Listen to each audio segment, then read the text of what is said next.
अच्छा जी, हमारी डिस्कशन चल रही थी foreign exchange rate risk management के ऊपर। Foreign exchange rate risk management में डिफरेंट टूल्स जो हमने पढ़े थे उनमें forward rate agreement, money market hedge और उसके बाद करेंसी फ्यूचर्स पे हम बात कर रहे थे। आखिरी डिस्कशन हमारी करेंसी फ्यूचर्स पे चल रही थी। करेंसी फ्यूचर्स के बारे में हमने कुछ फीचर्स डिस्कस किए थे, जिसमें हमने कहा था ये भी एक तरह के फॉरवर्ड कॉन्ट्रैक्ट होते हैं विद सर्टेन फीचर्स। फीचर्स क्या है?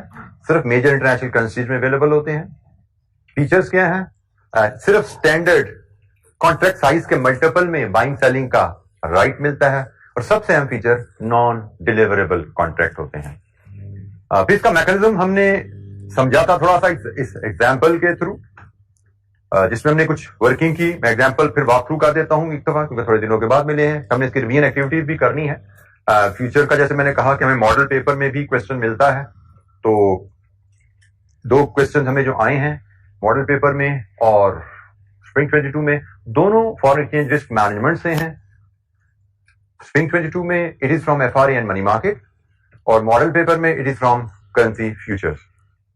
तो करेंसी फ्यूचर के क्वेश्चन अभी हम ये आज का लेक्चर लेंगे, तो उसके बाद अगर मॉडल पेपर का क्वेश्चन आप अटेम्प्ट करना चाहो तो जरूर कर पाओगे। तो मैं यहाँ पे 3-4 एग्जाम्पल आपको करवा दूंगा, तो आई लाइक के मॉडल पेपर का क्वेश्चन आप खुद अटेम्प्ट करें और उसका सोल्यूशन फिर आप हम कल क्लास में डिस्कस करना चाहें, कल या परसों में, या व्हाट्सएप ग्रुप में शेयर करना चाहें कीजिएगा। आज हम फ्यूचर पे ही काफी काम करेंगे, फिर आगे मूव करेंगे। अच्छा, हमने कहा जी company expects to receive 12 lakh in सितंबर, मतलब 3 महीने बाद, and it wants to hedge this with currency future. 12 lakh वसूल करने हैं। 12 लाख वसूल करने के बाद मतलब 3 महीने बाद 12 लाख बेचने हैं। करंट स्पॉट रेट, आज का रेट तो पता है जी 174.0000, and the company is facing risk of fall in value. Future contract dollar का जो साइज है 1,25,000 है। अकॉर्डिंगली कंपनी हेज बनाती है। डॉलर बेचना तो 3 महीने बाद है। आज क्या करें? डॉलर फ्यूचर के कॉन्ट्रैक्ट बेचते हैं। डॉलर बेचना, असल डॉलर तो 3 महीने बाद बेचेंगे। आज हम डॉलर फ्यूचर के कॉन्ट्रैक्ट बेचते हैं। कितने कॉन्ट्रैक्ट बेचेंगे? 12 लाख डॉलर को हेज करने के लिए 1,25,000 के हिसाब से 9.6 बनते हैं, हम राउंड ऑफ करते हैं, हम 10 कॉन्ट्रैक्ट बेचते हैं।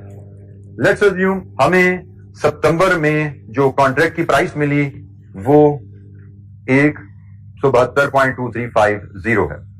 हमें सितंबर के फ्यूचर कॉन्ट्रैक्ट की जो प्राइस मिली, सितंबर के फ्यूचर प्राइस से मुराद सितंबर में डॉलर को बेचने के लिए जो प्राइस मिली वो ये है।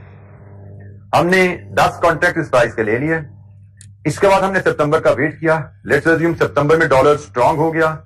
डॉलर स्ट्रांग होने का मतलब रेट 175 पे चला गया।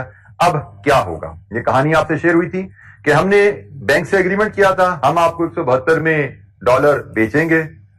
हम बैंक फ्यूचर एक्सचेंज से एग्रीमेंट किया। फ्यूचर जो है कॉन्ट्रैक्ट वो एक्सचेंज में मिलते हैं।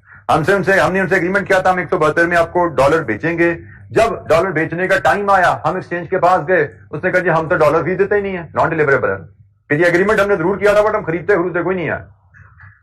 तो आपने कहा जी खरीदते नहीं है, तो इसका मतलब मुझे तो फिर मार्केट में जाके बेचने पड़ेंगे। उनके ठीक है जी मार्केट में बेचिए, और आपने हमसे जो एग्रीमेंट किया था जितने में बेचने का उससे ज्यादा के बिकते हैं तो जो डिफरेंस है वो लाके में दे दीजिए। जैसे मैंने उनसे एग्रीमेंट किया था, मैं उनको 172.235 का बेचूंगा। मार्केट में रेट चल रहा था 175 का, तो एक्सचेंज मुझे कहेगी कि भाई आप मुझे ये जो डिफरेंस बनता है, कितना इनका डिफरेंस आता है? 2.9। आप 2.9 रुपीज पर डॉलर का डिफरेंस, ये नुकसान होने जा रहा है ना मुझे, ये आप पे कर दें आप हमें। आपने 10 कॉन्ट्रैक्ट्स $1,25,000 के लिए में है, ये नुकसान आप हमें पे कर दीजिए। तो ये नुकसान बनता है जी 10 कॉन्ट्रैक्ट 2.90 रुपीज पर डॉलर के हिसाब से। बल्कि इसको छोड़ दिए, इसको हम नहीं छोड़ते, इसको मैंने कहा था हम होल्ड करें, इसको बाद में बात करेंगे। फिलहाल इसके हिसाब से वैल्यू निकालो तो यही बनती है जी 2.9 रुपीज पर डॉलर के हिसाब से 10 कॉन्ट्रैक्ट 1,25,000 वाले, आपका नुकसान इतना बन गया। ये आपने नुकसान पे किया फ्यूचर एक्सचेंज को। उसके बाद आप मार्केट में गए, आपने अपने असल डॉलर मार्केट में बेचे, इतने पैसे लिए, ये पैसे आपको डॉलर में असल में बेच के मिले, ये लॉस आप ऑलरेडी पे कर चुके हो। आपकी नेट प्रोसीड्स क्या बनी? Future exchange non deliverable contract कैसे चलता है? आप एक्सचेंज से सेल करने का कॉन्ट्रैक्ट करते हो, लेकिन उनको सेल करते नहीं हो। आप सिर्फ उस दिन मार्केट रेट और जो आपका रेट उनसे एग्रीड है उसका डिफरेंस उनसे डील करते हो। सेल आप हमेशा मार्केट में करोगे। इसकी रिवीजन एक्टिविटी हमारे पास है क्वेश्चन नंबर 5। क्वेश्चन नंबर 5 हमारे पास अवेलेबल है, फ्यूचर्स की ही रिवीजन एक्टिविटी है, पेज नंबर 241 पे। वहां पे मैं आपको अब ये टिक वाला कॉन्सेप्ट जो है ये भी थोड़ा सा मैं एक्सप्लेन करता हूं. Page 245, question number 5. On May 1st, 20x2x, Pakistani company has plans to hedge market rate risk of an export receipt amounting to 1.6 million, expected to receive on July 31st, 2002x. The current spot rate is 174. पहली मई आपको 31 जुलाई, मई का महीना, जून का महीना, जुलाई का, 3 महीने बाद आपको पैसे आने 1.6 मिलियन और आज का रेट 174 है. A future contract is for $125,000 and is available at 175.5. The value of tick is 12.5. कैसे निकालिए वैल्यू, उसकी कैलकुलेशन है. अब मैं आपको इस क्वेश्चन में ये कॉन्सेप्ट एक्सप्लेन कर दूंगा. वैल्यू ऑफ टिक क्या है, ये हमारा भी क्वेश्चन मार्क है, इसको मैं एक्सप्लेन कर दूंगा आपको. Compute the outcome of hedge which future contract if spot rate of dollar is 171.155 on July 31st 2x. आपका हेज कैसे काम करेगा, क्या रिजल्ट बनेगा आपका इस रिसीट हेज का अगर आप फ्यूचर से इसको कवर करते हैं. अच्छा, ये वर्किंग इसकी कैसे बनेगी, हम क्वेश्चन नंबर 5 की बात करते हैं. हमने जुलाई में $16 लाख बेचने हैं. हमने कहा जी जुलाई में $16 लाख बेचने हैं, तो हम 1 मई को क्या करेंगे, सेल डॉलर फ्यूचर्स. डॉलर तो बेचने 31 जुलाई को, आज हम बेचेंगे डॉलर फ्यूचर. किस रेट पे, डॉलर फ्यूचर का जो रेट आज हमें मिल रहा है वो है 175.5 पर डॉलर. और कॉन्ट्रैक्ट्स कितने, 16 लाख बटा 1,25,000, राउंड ऑफ करेंगे 12.830. लीजिए जी, ये हमारा, इसको हम कहते हैं हमने 1 मई को हेज सेटअप कर लिया. 1 मई को हमने डॉलर फ्यूचर के 13 कॉन्ट्रैक्ट इस प्राइस पे बेच दिए. 1 मई को हम डॉलर तो नहीं बेच सकते, डॉलर तुमने बेचने 31 जुलाई को, डॉलर 31 जुलाई को बेचने हैं. हेज करने का तरीका क्या है, आज आप डॉलर फ्यूचर बेच दो. हमने आज डॉलर फ्यूचर बेच दिए, 13 कॉन्ट्रैक्ट डॉलर फ्यूचर के बेचे हैं 175.5 पे. अच्छा, इसके बाद आप 31 जुलाई का वेट करेंगे.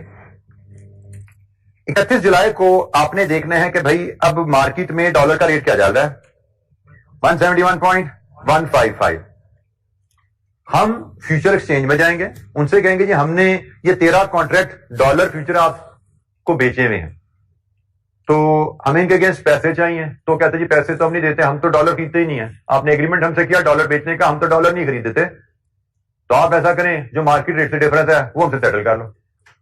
तो होगा क्या, मैं उनको कहता हूं जी ठीक है जी, मैंने आपको डॉलर बेचने का एग्रीमेंट किया था 175.5 पे, अब मार्केट रेट इसका चल रहा है जो, उसमें आपसे बाय करके कहानी खत्म करता हूं.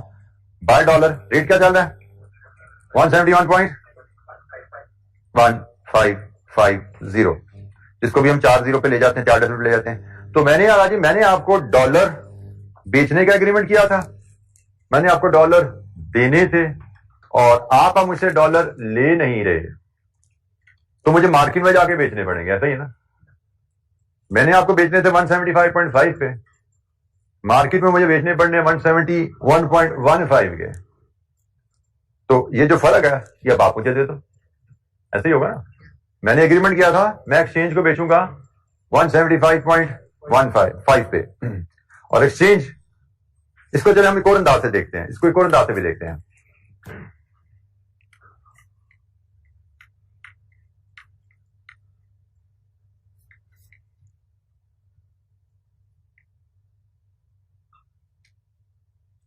हमने एक्सचेंज को कहा था कि हम आपको डॉलर बेचेंगे 175.5 पे.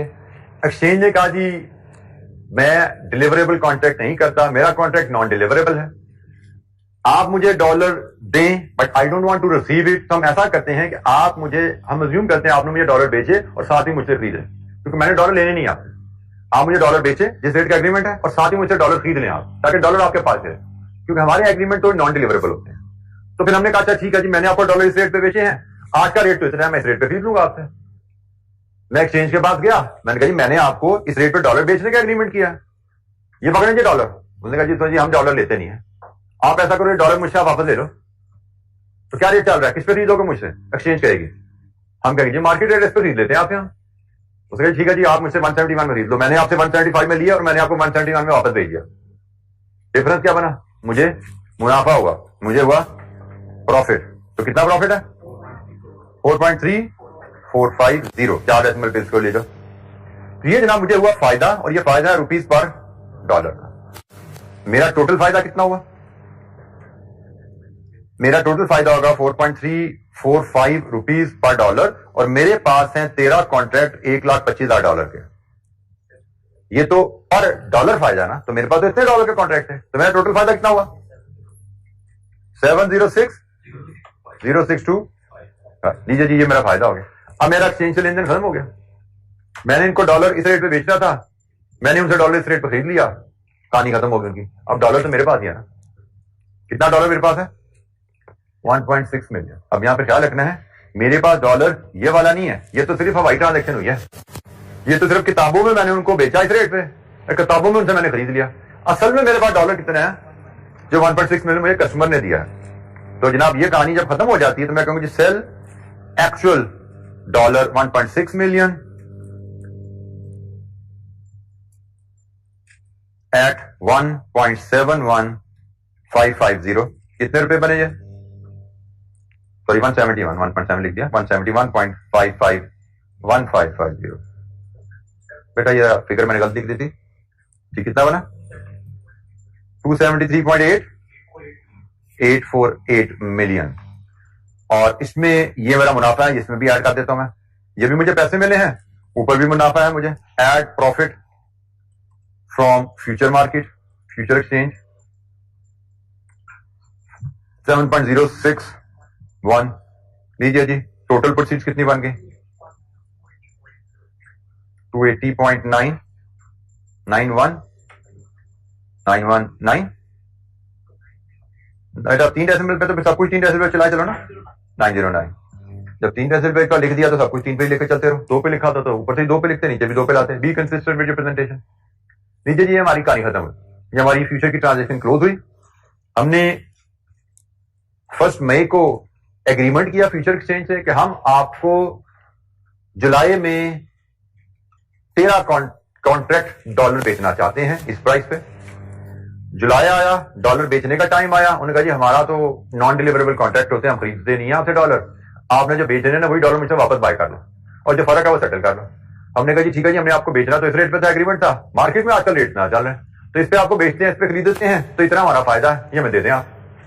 एक्सचेंज ने फायदा कैलकुलेट किया रुपीस पर डॉलर, हमारे कितने कॉन्ट्रैक्ट से टोटल इतना फायदा हुआ, ये फायदा एक्सचेंज ने हमारे हाथ में रखा, उनके जाके अपने डॉलर मार्केट में बेचो। अब हमारे पास जो डॉलर थे असल डॉलर मार्केट में बेचे हमने, ये फायदा भी हमारे पास आया हुआ था, ये भी सी ट्रांजेक्शन का हिस्सा है ना, ये पैसा भी ट्रांजेक्शन का हिस्सा, ये पैसा भी ट्रांजेक्शन से आया, टोटल हमें इतने पैसे मिल गए। This is future procedure. हमसे एक सवाल और पूछा जा सकता है कि आपको इस ट्रांजेक्शन के नतीजे में आपने को रुपीस पर डॉलर रेट क्या मिला, तो रुपीस पर डॉलर जो हमें रेट मिला वो 280.909 डिवाइडेड विद 1.6 मिलियन डॉलर, क्या रेट मिला 57। ये रुपीस पर डॉलर आपको रेट मिला इस ट्रांजैक्शन के नतीजे में, और ये रेट वही है तकरीबन लगभग जो आपने साल के शुरू में, जो पीरियड के शुरू में जिस रेट पे एग्रीमेंट किया था ना, जिस रेट पे एग्रीमेंट किया था वही रेट आपको यहां पे लगभग क्लोजिंग में मिल गया जी। इस हेजिंग की कॉस्ट, अभी तक हमने जो टूल पढ़े हैं एफआरए, उसकी हमने एग्रीमेंट की कोई फी का जिक्र नहीं किया, क्योंकि शायद वहां पे एग्रीमेंट फी नेग्लिजिबल होती है, क्योंकि मेनली फॉरवर्ड एग्रीमेंट में भी बैंक एक पार्टी से बाय कर रहा है, दूसरी को बेच रहा है, बैंक ने मुनाफा जो कमाना है वो बाइंग सेलिंग के रेट के डिफरेंस से कमा लेता है।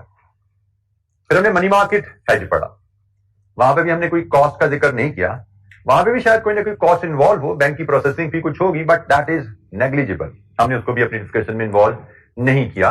बैंक पे आप पैसे जब रखाते हो, बैंक से जब लोन लेते हो तो उसकी कुछ ना कुछ प्रोसेसिंग फी होती है, लेकिन हमने उसको भी इग्नोर रखा।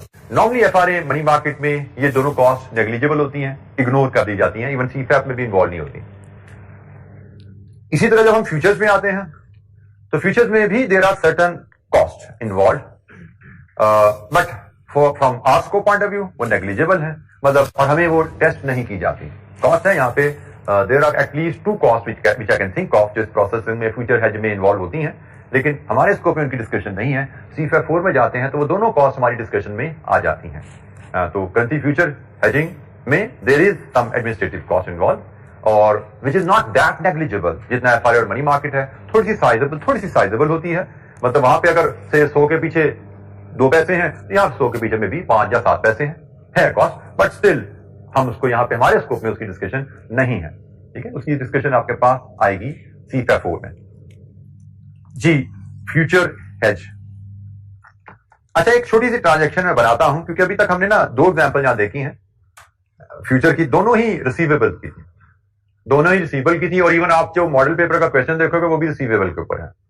तो इसका मतलब हमारी बुक में कोई पेएबल की ट्रांजैक्शन बनी नहीं हुई। तो मैं एक पेएबल की ट्रांजैक्शन छोटी सी क्रिएट करता हूं और वो क्रिएट मैं कर लेता हूं, लेट्स अज्यूम पिछली एग्जांपल के डाटा को ही लेके। हमने पिछली एग्जांपल की थी ना क्वेश्चन नंबर, तो आपके लिए मैं यहीं पे डाटा बनाता हूं।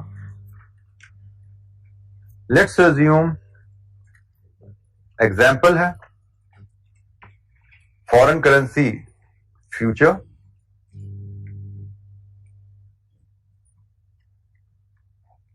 और payment.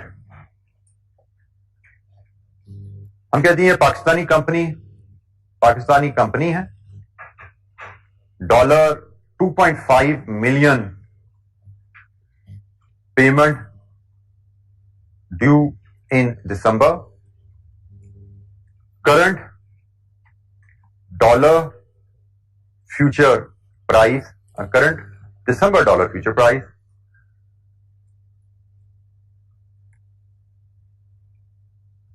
is say rupees 1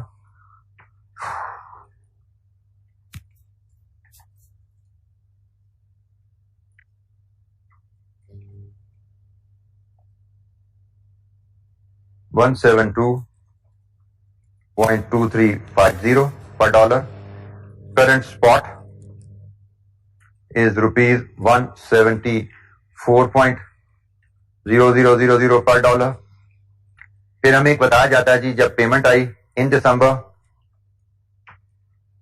spot rate is equal to 175.1350 rupees पर dollar and we are asked to calculate outcome of hedge. मतलब हेज करोगे तो इससे हुआ क्या, आपकी पेमेंट कितने में सेटल हुई। आउटकम हेज से मुराद, आउटकम ऑफ हेज से मुराद how much it will cost you in दिसंबर to settle payment of $2.5 million. यही है जी आउटकम ऑफ हेज से मुराद। अच्छा, यहां पे एक चीज जो मैं मिस कर गया, करंट दिसंबर फ्यूचर प्राइस कॉन्ट्रैक्ट साइज $125,000 मैं यहां पे ले लेता हूं क्योंकि वही हमने एग्जांपल में लिया था। तो डॉलर का कॉन्ट्रैक्ट साइज में 1,25,000 ही लेके चल रहा है। अच्छा जी, अब हम सोल्यूशन की तरफ चलते हैं। सबसे पहले हमने आज क्या काम करना है, हमें फ्यूचर कॉन्ट्रैक्ट करने हैं। किस चीज के कॉन्ट्रैक्ट करने हैं जी, to buy dollar. Buy dollar के कॉन्ट्रैक्ट हैं तो ये होते हैं जी बाय डॉलर फ्यूचर। कौन से फ्यूचर, हमने दिसंबर में डॉलर बाय करने हैं, दिसंबर फ्यूचर बाय करेंगे। किस रेट पे, दिसंबर फ्यूचर का रेट है जी 172.2350। नेक्स्ट, कितने कॉन्ट्रैक्ट्स, 2.5 मिलियन ओवर 0.125 मिलियन 20। लीजिए जी, ये आपने स्टेप लिया, आज आपका हेज सेटअप हो गया।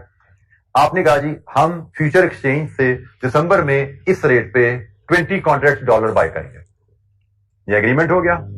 फिर आप आ जाते हैं दिसंबर में। दिसंबर में आप जाते हो फ्यूचर एक्सचेंज के पास, उनसे कहते हैं हमें इस रेट पे डॉलर दे दो।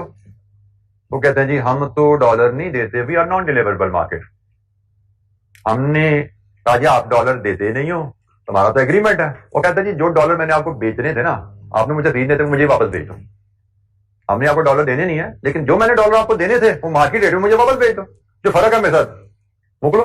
हमने कहा ठीक है जी ऐसे कर लेते हैं, हमें क्या फर्क पड़ता है। हमने कहा जी हमने आपसे डॉलर बाय करने थे डॉलर रुपीज 172.2350 पे, अब यही डॉलर हम आपको सेल कर देते हैं। स्पॉट रेट कितना चल रहा है? 175,135 175,1350 पे। तो जनाब हमारा तो बनता है मुनाफा, कितना मुनाफा है?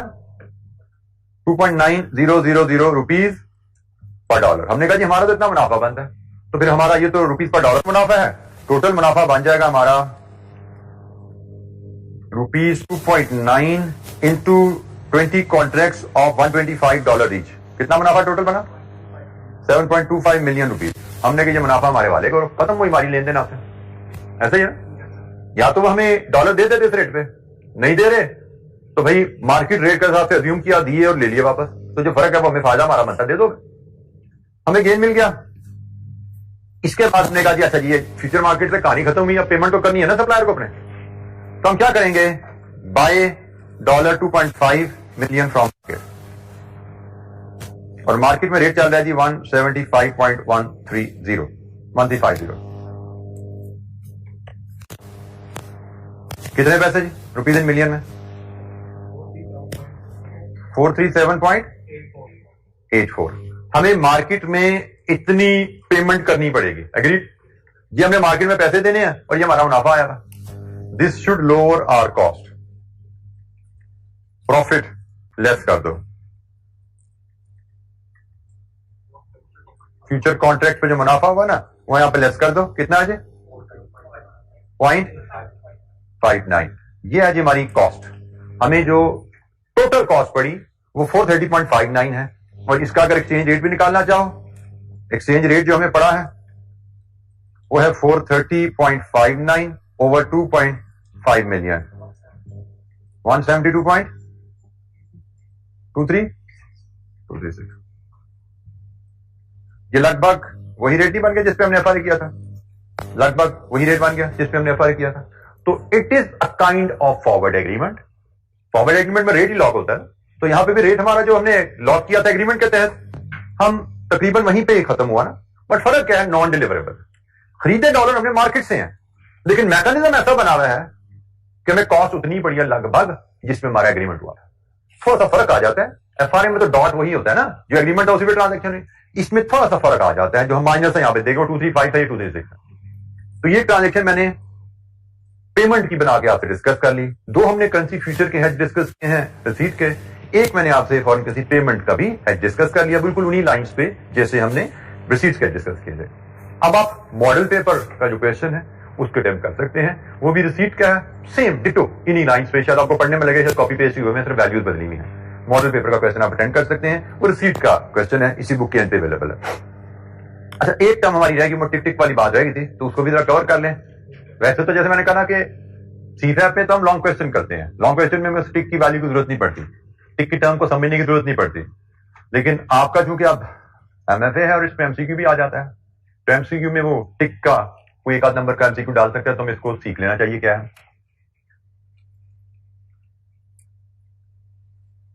टिक से रिलेटेड एक टर्म है टिक साइज, एक टर्म है टिक साइज। टिक साइज होती है जी minimum movement that can be recorded in future price. Tick size होती है जी minimum movement that can be recorded in future price. For example, हमने अभी क्वेश्चन जो देख रहे थे, हमें फ्यूचर की प्राइस, पिछला क्वेश्चन नहीं देखते जो मैंने अभी बनाया, हमें फ्यूचर की प्राइस गिवन थी 1.72.2350 रुपीज, 1.72.2350 172.2350। मिनिमम मूवमेंट इसमें जो रिकॉर्ड की जा सकती है 172.2351, ऐसे ही है, और 172.2349, यहां से यहां, यहां से यहां, यही मिनिमम मूवमेंट है। इस प्राइस में इससे छोटी फ्रैक्शन तो रिकॉर्ड नहीं हो सकती। This is the smallest fraction which can be recorded in this price. Accordingly ये जो डिफरेंस है यहां से यहां या यहां से यहां, इसको टिक साइज कहते हैं, 0.0001. This is called tick size. हमने कहा जी हमारी प्राइस अगर ये 4 डेसिमल में है तो टिक साइज ये है. अगर यही प्राइस आपको 172.75 दिया जाता तो टिक साइज क्या होता? ठीक हो? अगर यही प्राइस आपको 172 दिया जाता तो टिक साइज आपका 1 रुपी है. ऐसे ही तो टिक साइज है आपका minimum movement in the price that can be recorded, minimum fractional movement that can be recorded.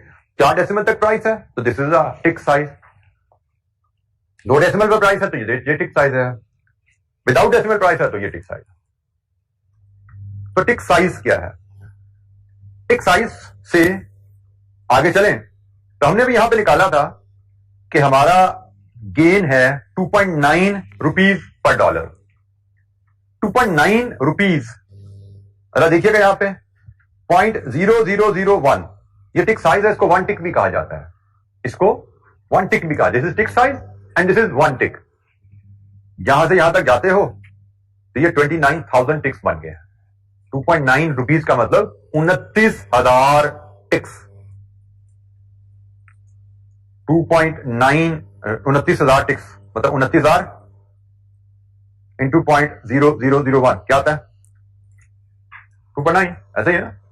तो 2.9 4 डेसिमल पे लिख लो अगर, तो आप इसको सिंपली 29,000 टिक्स पढ़ सकते हो. This is 29,000 ticks.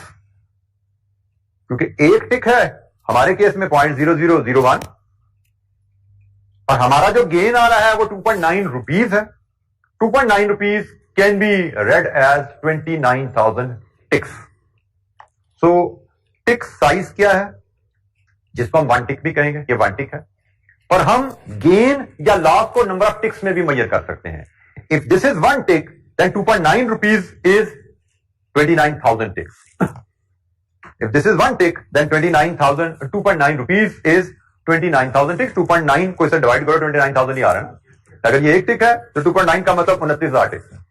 लेकिन हमें डिवाइड करने की जरूरत नहीं है. हम सिर्फ आसानी से इसको पढ़ सकते हैं. अगर हमें 2.9 लिखा हुआ है और हमें पता है प्राइस 4 डेसिमल तक जाती है, इसको 4 डेसिमल पे ले जाए और इसको एज अ डिजिट पढ़ लो 29,000. अगर ये 1 है तो ये 29,000 है.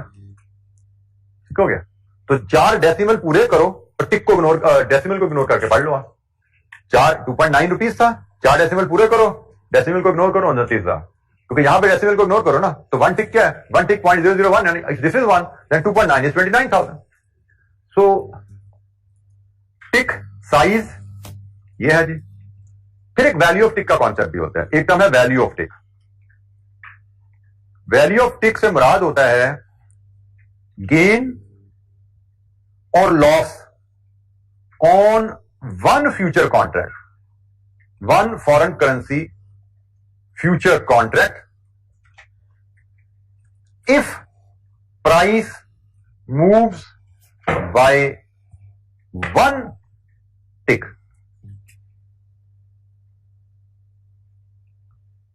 हमने पढ़ा था अभी क्वेश्चन में देखा था कि अगर प्राइस आपके कॉन्ट्रैक्ट से लेके सेटल होने के दरमियान बदल जाती है तो आपको नफा या नुकसान होता है. ऐसे पिछले कुछ सवालों में नुकसान हो रहा था, यहां पे नफा हो रहा है. आपको नफा नुकसान होता है. तो यहां पे तो ये प्राइस बदल गई है 29,000 टिक्स. ये प्राइस 29,000 टिक बदली है और हमने तो डील किए हुए थे 20 कॉन्ट्रैक्ट. डेफिनेशन क्या है? अगर प्राइस 1 टिक बदले तो 1 कॉन्ट्रैक्ट पे कितना नफा नुकसान आता है? इसकी कैलकुलेशन नहायत सिंपल है. Value of tick is equal to tick size into contract size.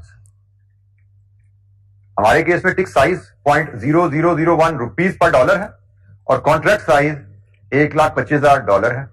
ये बनता है जी rupees 12.5. This is tick size.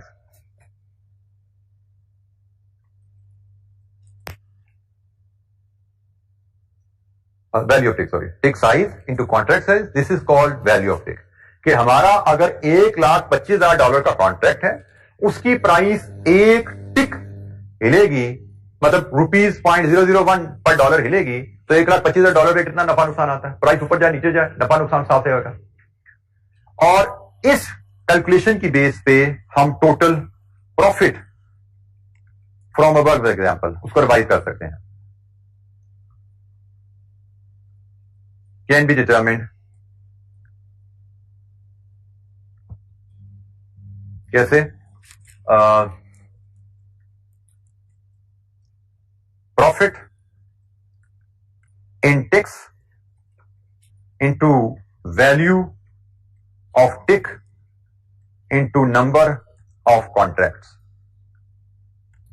जैसे हमने ऊपर जो एग्जांपल की, इसमें हमें टोटल मुनाफा कितना हुआ है, हमें टोटल मुनाफा कितना हुआ है नंबर ऑफ टिक्स में 29,000 टिक्स। हमें मुनाफा हुआ है 29,000 टिक्स का। एक टिक की वैल्यू कितनी होती है? एक टिक की वैल्यू, साइज नहीं, वैल्यू 12.50। मतलब एक कॉन्ट्रैक्ट में एक टिक प्राइस मूव करे तो 12.50 का फायदा है। एक कॉन्ट्रैक्ट में एक, मैं इसको बल्कि स्टेप बाय स्टेप चलते हैं, एक कॉन्ट्रैक्ट में एक टिक प्राइस मूव करे 12.50 का फायदा है। हमारे कॉन्ट्रैक्ट कितने हैं? 20, और हमारी प्राइस कितने टिक मूव की है? 29,000। तो हमारा टोटल फायदा कितना बन जाता है? 7 पॉइंट, यहां पे 10 कॉन्ट्रैक्ट है, मैं जो एग्जांपल कर रहा हूं उसमें 20 कॉन्ट्रैक्ट है, 7.25 मिलियन। ये वही वैल्यू जो ऊपर हमने निकाली। वहां ये टिक की कैलकुलेशन को लेके गेन निकालने का एक तरीका है। जैसे जो मैंने क्वेश्चन डिस्कस किए उनमें हमें टिक की वैल्यू की जरूरत नहीं पड़ी। क्वेश्चन में उसने टिक की वैल्यू, टिक का साइज दिया हुआ था, मैंने उसको इस्तेमाल नहीं किया, क्योंकि टिक साइज और टिक वैल्यू को यूज करके गेन डिटरमिन करना एक मेथड है, और वही गेन इस तरह से निकालना दूसरा मेथड है। जब आप क्वेश्चन कर रहे हो दोनों मेथड ठीक है, 7.25 आना चाहिए, आ गया, इधर भी आ रहा है उधर भी आ रहा है। तो मैं चाहूं तो यहां पे 7.25 जैसे ये निकाला ऐसे निकालूं, चाहूं तो मैं इसको 29,000 into 12.5 rupees into 1 lakh, sorry into 20, मैं चाहूं तो ऐसे निकाल लूं। दोनों तरह से प्रेजेंटेशन ठीक है। मतलब मुझे क्वेश्चन में वैल्यू टिक भी गिवन होती है, वैल्यू टिक भी गिवन होती है क्वेश्चन में, और मुझे कॉन्ट्रैक्ट मैंने डिटरमिन कर ली है, और ये मैंने टिक्स में निकाला हुआ है। तो मैं कैलकुलेशन ऐसे प्रेजेंट करूं ऐसे प्रेजेंट करूं, दोनों ठीक है। मैं जनरली जैसे सीपैप में ऐसे ही पढ़ा देता हूं, इसकी जरूरत नहीं पड़ती है। लेकिन मैं फिर बोल रहा हूं कि एमएफए है, आपको एमसीक्यू आ सकता है कि गेन और लॉस इन टिक्स बताइए, तो गेन और लॉस ऐसे निकालोगे 2.9, और टिक साइज अगर आपको पता है 0.0001, तो 2.9 को 0.0001 से डिवाइड करो, 29,000 आ जाता है। डिवाइड ना भी करो, डेसिमल उड़ाओ यहां से, 29,000, ये नंबर ऑफ टिक्स आ गया। ठीक है, और नंबर ऑफ टिक्स आपको हो सकता दे दे कि जी ये नंबर ऑफ टिक्स हैं, इतने कॉन्ट्रैक्ट्स हैं, तो बताइए टोटल फायदा कितना हुआ। तो you should know this basic equation, number of ticks into value per tick into number of contracts, total फायदा नुकसान यहां से आता है। तो ये दो अल्टरनेटिव कैलकुलेशंस हैं। एक तरीका है आप यहां से रुपीज पर डॉलर कितना फायदा हुआ और हमने कितने डॉलर के कॉन्ट्रैक्ट किए। यहां पे लॉजिक क्या है कि रुपीज पर डॉलर हमें कितना फायदा है और हमारे कितने डॉलर के कॉन्ट्रैक्ट्स हैं। हमारे 1,25,000 के 20 कॉन्ट्रैक्ट हैं, हमारे तो टोटल इतने डॉलर के कॉन्ट्रैक्ट हैं, और हमें 2.9 रुपीज पर डॉलर फायदा है। तो हमारा टोटल फायदा कितना होगा? एक ये तरीका है। और एक तरीका यह है कि हमें एक टिक प्राइस मूव करे, एक कॉन्ट्रैक्ट पे एक टिक प्राइस मूव करे, कितना फायदा होता है या नुकसान होता है? 12.5। हमारे तो 20 कॉन्ट्रैक्ट है और हमारी प्राइस तो 29,000 टिक मूव की है। एक कॉन्ट्रैक्ट एक टिक मूवमेंट पे क्या फायदा नुकसान है? हमारे 20 कॉन्ट्रैक्ट पे 29,000 टिक की मूवमेंट है, तो टोटल फायदा नुकसान हमारा कितना है? आप इसको इस तरह देख लो, इस तरह देख लो, एक ही बात है, दोनों एक्सेप्टेबल है। But from MFA point of view आपको ये दो चीजें सीखनी है, ये डेफिनेशन याद रखनी है। वैल्यू ऑफ टिक क्या है? ये छोटी सी इसकी, सॉरी इससे पूछे टिक साइज था, टिक साइज क्या है? ठीक है जी, ये इसकी छोटी सी अंडरस्टैंडिंग इलस्ट्रेशन यहां पे दे दी आपको टिक साइज के लिए। हमने जैसे मैंने कहा कि इसको हम फिर वैल्यू ऑफ टिक का कॉन्सेप्ट आ गया, ये उसकी कहानी आ गई। वैल्यू ऑफ टिक से क्या मुराद है? डेफिनेशन, उसकी कैलकुलेशन छोटी सी, और देन इस कॉन्सेप्ट को यूज करते हुए टोटल प्रॉफिट कैसे निकाला जाता है, अल्टरनेटिव कैलकुलेशन। जी, एनी क्वेश्चन? फ्यूचर्स पे बात हमारी हो रही थी जी बेटा।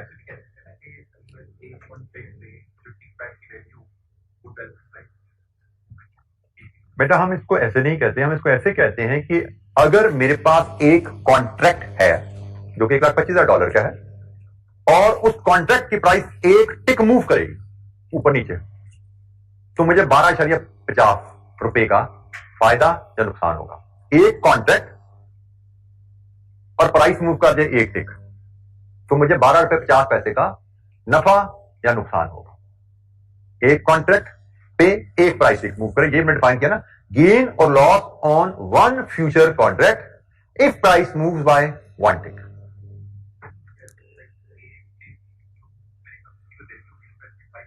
जी, वैल्यू ऑफ टिक से मुराद है एक कॉन्ट्रैक्ट पे एक टिक मूवमेंट पे जो नफा या नुकसान आता है उसको हम वैल्यू ऑफ टिक कहते हैं। ठीक है, एक और कैलकुलेट कैसे करते हैं, कॉन्ट्रैक्ट साइज इंटू टिक साइज, ये वैल्यू ऑफ टिक है।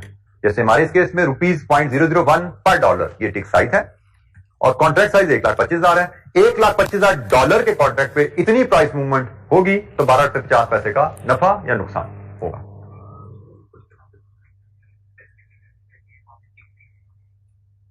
एमसीक्यू में कह सकते हैं, एमसीक्यू में वो कह सकता है कि आप इतने टिक्स इतने कॉन्ट्रैक्ट नफा या नुकसान बताओ, तो आपको एमसीक्यू में डाटा ही नहीं दिया, आपको पूरा टिक से ही आपको नफा नुकसान निकालना है, बट अदरवाइज कोई जरूरी नहीं है। जैसे मैंने आपको जो एग्जांपल पहली दो करवाई थी मैंने किताब से करवाई है, किताब में उनका गेन या लॉस टिक से निकला हुआ है, मैंने टिक से नहीं निकाला, वही वैल्यूज मैंने टिक्स के बगैर आपको निकाल के दे दी। तो वहां पे टिक मेथड नहीं कहा जाता, उसने इंफॉर्मेशन दी भी है, ignore it, do whatever way you feel comfortable. मैंने आपको दोनों कैलकुलेशन दे दी हैं गेन लॉस की, आप चाहो तो इस मेथड से गेन निकाल लो, चाहे तो इस मेथड से निकालो, टिक बेस्ड मेथड से निकालना है या अदरवाइज निकालना है, दोनों एक्सेप्टेबल। क्वेश्चन में, लॉन्ग क्वेश्चन में there is no such restriction, MCQ में there may be some requirement. मैंने आपको डिस्कस इसलिए किया, मैं फिर बोल रहा हूं कि मैं सीफैप में टिक को डिस्कस नहीं करता, जरूरत नहीं है, नेसेसरी नॉलेज है हमारे लिए, वहां पे एक्स्ट्रा नॉलेज है जिसकी मुझे लगता है जरूरत नहीं है। क्वेश्चन हमारे इस मेथड से, इस नॉलेज से हो जाते हैं, वहां पे टिक की जरूरत नहीं, लेकिन आपको जरूरत पड़ सकती है, इसलिए मुझे एडिशनल डिस्कशन करनी पड़ी। जी, एनी क्वेश्चन, कोई सवाल? अच्छा जी, करेंसी में हमारे पास एक और रिस्क हेजिंग का टूल है, उसको भी थोड़ा सा हमें डिस्कस करने की जरूरत है, दैट इज करेंसी ऑप्शंस। अच्छा, ये ऑप्शंस क्या हैं, इसकी हमें जरूरत क्यों पेश आती है?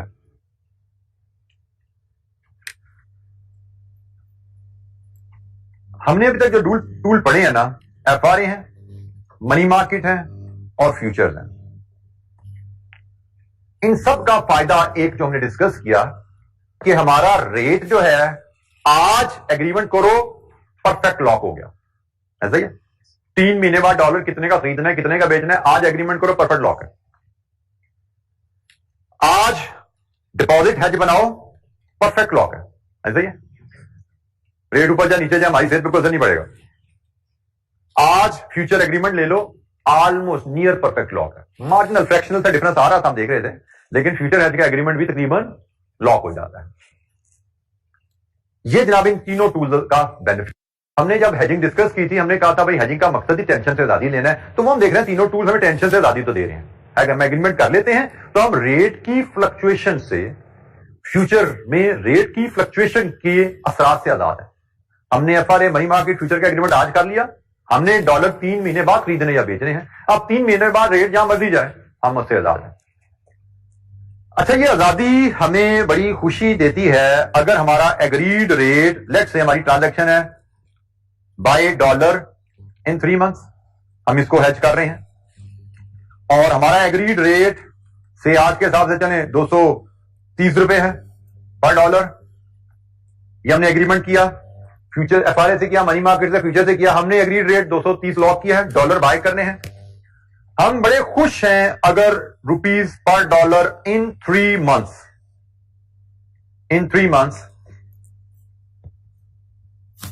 वो हमें मिलता है ₹240 पे। हम बड़े खुश हैं जी कि हमने बड़ा कमाल किया, हमने तो 3 महीने पहले एग्रीमेंट कर लिया था, हमने तो 230 में सौदा कर लिया था, मार्केट में 240 है, हमसे तो सियाणी को नहीं मार्केट। हम तो बहुत खुश रहे इस केस में, लेकिन क्या जरूरी है कि केस यही हो? केस ये भी तो हो सकता है जिसकी हम सारे दुआएं कर रहे हैं, बल्कि इससे भी बहुत बेहतरी की दुआएं कर रहे हैं, इंशाअल्लाह कल थोड़ी बेहतरी आ गई, अल्लाह करे और बेहतरी आएगी। अब अगर ये हो जाता है तो फिर हमारा face will look like this, ओ यार गलती होगी, एग्रीमेंट नहीं करना चाहिए था, एग्रीमेंट कर लिया अब तो हमें तो 230 का डॉलर मिलेगा, एग्रीमेंट ना किया होता तो आराम से 220 का ले लेना था मार्केट से हमने। तो हम कहते हैं जी एफआरए मनी मार्केट फ्यूचर में एक फायदा जरूर है कि आपको वो लॉक कर देता है। रेट ऊपर जाए नीचे जाए आप लॉक हो। तो रेट ऊपर जाए इस केस में लॉक से आप खुश हो, लेकिन रेट नीचे आए तो आपको रिग्रेट मिल गया। रेट नीचे चला गया, आपने बाय करना था ना डॉलर, और मार्केट में डॉलर सस्ता हो गया आपके एग्रीमेंट करने के बाद, यू हैव अ रिग्रेट। तो यहां पे फिर एक और हेजिंग टूल रोल प्ले करता है, दैट इज करेंसी ऑप्शन। जैसे कि नाम से जाहिर है, option to buy, option to sell. कि भाई 230 का एग्रीमेंट टू बाय ना करो, 230 की ऑप्शन टू बाय लो। अगर मैंने 230 की ऑप्शन टू बाय ली होती और रेट मार्केट में 240 हो जाता, मैं कह दीजिए 230 में खरीदना डॉलर हमने, ऑप्शन है ना, I want to exercise option. लेकिन मैंने 230 की ऑप्शन टू बाय ली हुई है, मार्केट में रेट 220 का, मैं कहता हूं भाग में जाए ऑप्शन, मुझे नहीं चाहिए, मैं मार्केट से खरीदूंगा, क्योंकि ऑप्शन है ना, ऑब्लिगेशन नहीं है। एफआरए किया है, ऑब्लिगेशन है। फ्यूचर किया है, ऑब्लिगेशन है। मनी मार्केट है, वो तो आपका ही पैसा भी बैंकों में पड़ा हुआ है, ऑब्लिगेशन है।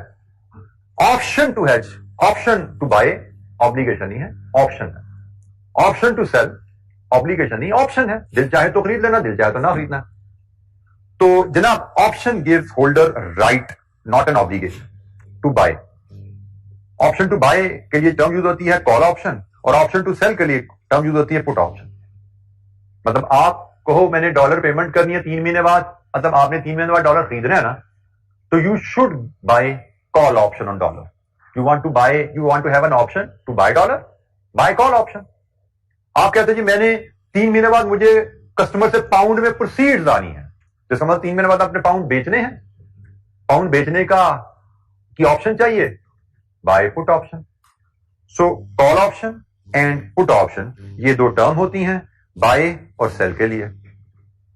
इनको याद रखना हो, अगर आपने इससे पहले ये टर्म नहीं पढ़ी हुई तो BC adjoining alphabets, BC buy for call, SP adjoining alphabets, S and P adjoining alphabet sell put.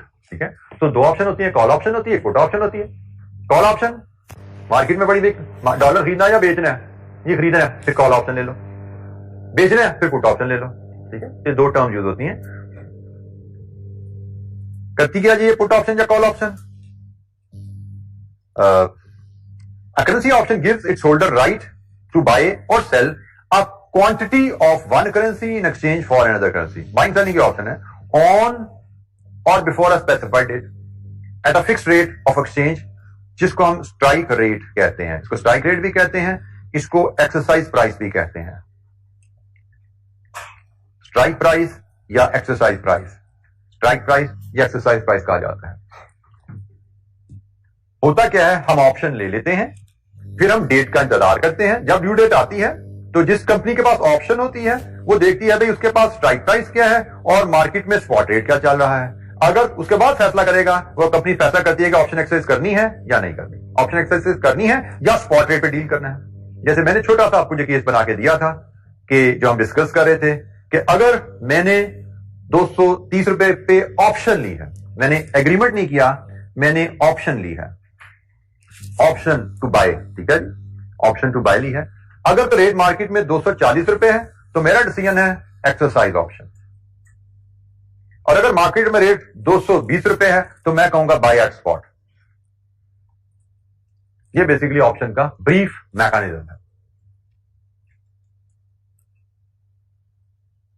हम ऑप्शन कॉल चाहिए या पुट चाहिए, जैसे इस केस में डॉलर बाय करने हैं ना, तो हमें कॉल ऑप्शन चाहिए, हमें कॉल ऑप्शन ऑन डॉलर चाहिए। तो हमने कॉल ऑप्शन ऑन डॉलर ले ली 230 रुपए की। जब डॉलर खरीदने का टाइम आया, हमने देखना मार्केट में रेट क्या चल रहा है, उसके मुताबिक फैसला करना है कि हमने ऑप्शन के थ्रू डॉलर बाय करना है या हमने स्पॉट पे डॉलर बाय करना है। हमने 230 पे ऑप्शन ली हुई है, मार्केट में 240 है, हम कहेंगे हमने ऑप्शन एक्सरसाइज करनी है, 230 पे डॉलर बाय करना है। हमने 230 पे ऑप्शन ली हुई है, मार्केट में रेट 220 है, हम कहेंगे हमने ऑप्शन से नहीं बाय करना, हमने मार्केट से बाय करना। We have flexibility, and by the way ये flexibility is not free, it has some cost and it has some noticeable cost which is called option premium. बाकी जो हेजेस है ना, अभी थोड़ी देर पहले आपके साथी ने पूछा था बाकी हेजेस की कॉस्ट का दिक्कत, मैंने कहा नेग्लिजिबल है, छोड़ दो। ऑप्शन में there is a cost which is not negligible, it is called option premium, इसको ऑप्शन प्रीमियम कहा जाता है।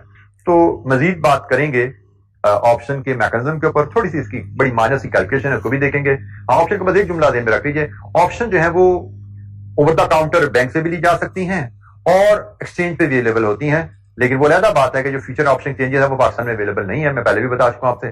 करेंसी ऑप्शन आप ओवर द काउंटर से मुराद through bank, over the counter से मुराद थ्रू बैंक। करेंसी ऑप्शन आप बैंक से भी ले सकते हैं, एक्सचेंज से भी ले सकते हैं, लेकिन पाकिस्तान में एक्सचेंजेस अवेलेबल नहीं है। और जब बाद में एक्सचेंज की बात करेंगे तो वही कॉन्ट्रैक्ट साइज वहां पे आ जाता है, स्टैंडर्ड कॉन्ट्रैक्ट साइज जिसका फ्यूचर में था यहां पे भी आ जाता है।